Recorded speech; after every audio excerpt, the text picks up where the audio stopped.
ଜୟ ଶ୍ରୀ ରାଧେକୃଷ୍ଣ। ବନ୍ଧୁଗଣ, ଏହି ବିଶାଳ ଦୁନିଆରେ ଆପଣ ଦୁଇ ପ୍ରକାର ମଣିଷ ଭେଟିବେ। ଏହି ଦୁଇ ପ୍ରକାର ମଣିଷ ଭିତରେ ଫରକ କେବଳ ସେମାନଙ୍କ ଚିନ୍ତାଧାରାରେ ଥାଏ। ପ୍ରଥମ ଶ୍ରେଣୀର ଲୋକମାନେ ସେହିମାନେ ଯେଉଁମାନେ ଜୀବନରେ ଟିକିଏ ଝଡ଼ ଆସେ କିମ୍ବା ଛୋଟ ବିପଦଟିଏ ଆସିଲେ ଭୟଭୀତ ହୋଇଯାଆନ୍ତି।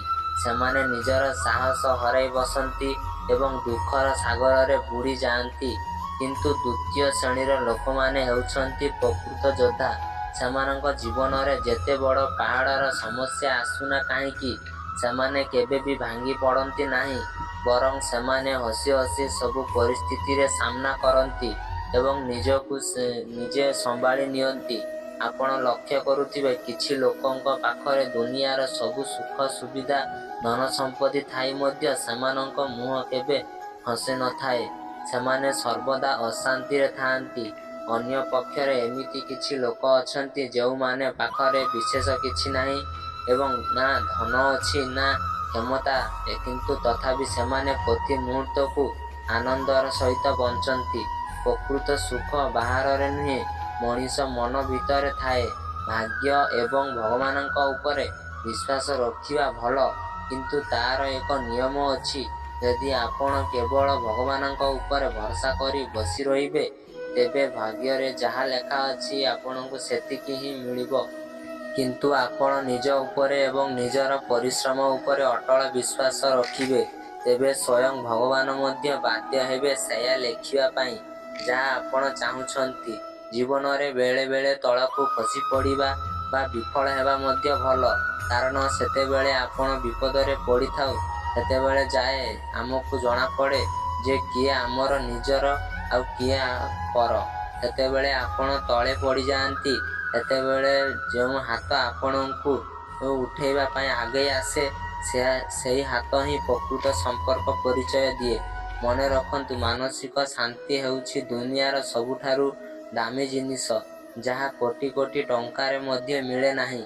ମହାପୁରୁଷମାନେ ଏବଂ ଶ୍ରୀକୃଷ୍ଣ ମଧ୍ୟ କହିଛନ୍ତି ଯେ ବାଣୀ ବା କଥା ହେଉଛି ଯେ ମଣିଷ ସବୁଠାରୁ ବଡ଼ ଅସ୍ତ୍ର। ଯେଉଁ ବ୍ୟକ୍ତି ଏହା ଶିଖିଗଲେ ଯେ କେଉଁ ସମୟରେ କେଉଁ ସ୍ଥାନରେ ଏବଂ କିପରି ଭାବରେ କଥା କହିବା ଉଚିତ, ସେ ଜୀବନର ପ୍ରତିଟି କ୍ଷେତ୍ରରେ ସଫଳତା ପାଇଥାନ୍ତି। ମନେ ରଖନ୍ତୁ, ଧନୁରୁ ବାହାରି ଯାଇଥିବା ତୀର ଯେମିତି ଫେରି ଆସେ ନାହିଁ, ଠିକ୍ ସେମିତି ପାଟିରୁ ବାହାରି ଯାଇଥିବା ଶବ୍ଦ କେବେ ବି ଫେରି ଅଣାଯାଇ ପାରେ ନାହିଁ। ଗୋଟିଏ କଟୁ ଶବ୍ଦ ସମ୍ପର୍କକୁ ସାରା ଜୀବନ ପାଇଁ ଶେଷ କରି ଦେଇପାରେ। ତେଣୁ ଯେବେ ବି କିଛି କହିବେ ବହୁତ ଚିନ୍ତା କରି କୁହନ୍ତୁ। ଆଜିକାଲି ଦୁନିଆରେ ମିଠା କଥା କହୁଥିବା ଲୋକଙ୍କୁ ଅନ୍ଧ ଭାବରେ ବିଶ୍ୱାସ କରନ୍ତୁ ନାହିଁ। ଜରୁରୀ ନୁହେଁ ଯେ ଭଲ କଥା କହୁଥିବା ଲୋକଟି ସତରେ ଭଲ ହେଉଥିବ। ଅନେକ ସମୟରେ ଷଡ଼ଯନ୍ତ୍ର କରୁଥିବା ଲୋକମାନଙ୍କର ବାଣୀ ବହୁତ ମଧୁର ହୋଇଥାଏ। ବନ୍ଧୁ, ସାରା ଜୀବନ ଆମେ ଭଲ ଲୋକଙ୍କୁ ଖୋଜିବାରେ ଆମେ ସମୟ ନଷ୍ଟ କରିଦେଉ, କିନ୍ତୁ ସବୁଠାରୁ ଭଲ ହେବ ଯଦି ଆପଣ ନିଜ ସେହି ଭଲ ମଣିଷ ପାଲଟିଯାଅ। କିଏ ଜାଣେ, ଆପଣଙ୍କୁ ଭେଟିବା ପରେ ହୁଏତ ଅନ୍ୟ କାହାର ଭଲ ମଣିଷ ଖୋଜିବାରେ ତଳାସ ଶେଷ ହୋଇଯିବ। ଜୀବନରେ ଆଉ ଏକ ଗୁରୁତ୍ୱପୂର୍ଣ୍ଣ କଥା ହେଉଛି ସ୍ୱାଧୀନତା। ଅନ୍ୟର ଗୋଲାମ ହୋଇ ଅନ୍ୟ ଇଶାରାରେ ନାଚିବା ସୁଖରେ ରହିବା ଅପେକ୍ଷା ସ୍ୱାଧୀନ ହୋଇ ନିଜର ଦୁଃଖର ସାମ୍ନା କରିବା ହଜାର ଗୁଣର ଶ୍ରେଷ୍ଠ। ଯଦି ଆପଣଙ୍କ ଜୀବନରେ କଷ୍ଟ ଅଛି କିନ୍ତୁ ଆପଣ କାହା ପାଖରେ ମୁଣ୍ଡ ନୁଆଇଁ ନାହାନ୍ତି, ତେବେ ଆପଣ ଜଣେ ପ୍ରକୃତ ମଣିଷ। ଆଉ ହିଁ ଜୀବନର ସବୁଠାରୁ ବଡ଼ ସୂତ୍ର ଆଶା ନୁହେଁ। ଯଦି ଆପଣ ଅନ୍ୟମାନଙ୍କଠାରୁ ଆଶା ରଖିବେ, ତେବେ ଆପଣଙ୍କଠାରୁ ନିରାଶ ଏବଂ ହାରିବାକୁ ପଡ଼ିବ।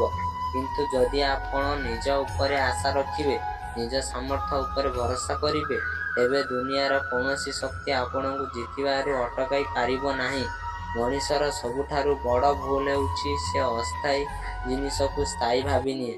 ବନ୍ଧୁଗଣ, ମନେ ରଖନ୍ତୁ, ଏହି ସଂସାରରେ ଯିଏ କିଛି ଶାଶ୍ୱତ ଅଛି, ଯଦି କିଛି ଆନନ୍ଦ ଅଛି, ତେବେ ତାହା ହେଉଛି ଆମର ଆତ୍ମ ଏବଂ ଆମ ମନର ଶାନ୍ତି। ବାକି ସବୁକିଛି ଧନ ସମ୍ପତ୍ତି ରୂପ ଯୌବନ ସବୁକିଛି ଦିନେ ନା ଦିନେ ମାଟିରେ ମିଶିଯିବ। ଆମେ କାହାର ଦୁନିଆରେ ସୁଖ ଖୋଜୁଛୁ, କିନ୍ତୁ ପ୍ରକୃତ ସୁଖର ଠିକଣା ଆମ ଭିତରେ ହିଁ ଅଛି। ଆମେ ସମସ୍ତ ଗୋଟିଏ ଅଦ୍ଭୁତ ଦୌଡ଼ରେ ସାମିଲ ହୋଇଛୁ। ସକାଳୁ ଉଠିବାଠାରୁ ରାତିରେ ଶୋଇବା ପର୍ଯ୍ୟନ୍ତ ଆମେ କେବଳ ଭାବୁଛେ କିଛି ପାଇବା ପାଇଁ, କିଛି ହାସଲ କରିବା ପାଇଁ। କିନ୍ତୁ କେବେ ନିଜକୁ ପ୍ରଶ୍ନ କରିଛନ୍ତି, ଆମେ ଯେଉଁ ଜିନିଷ ପଛରେ ଏତେ ପାଗଳ ହୋଇ ଦୌଡ଼ୁଛୁ, ତାହା କ'ଣ ସତରେ ଆମ ସହିତ ସବୁଦିନରେ ରହିବ?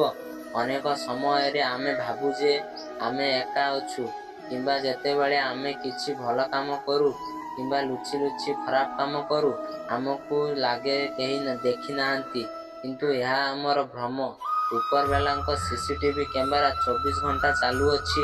ଭଗବାନ କୁହନ୍ତି, ହେ ମଣିଷ, ତୁ ଯେଉଁଠି ବି ଥା, ଯାହା ବି କର, ମୋ ଦୃଷ୍ଟି ସର୍ବଦା ତୋ ଉପରେ ଅଛି।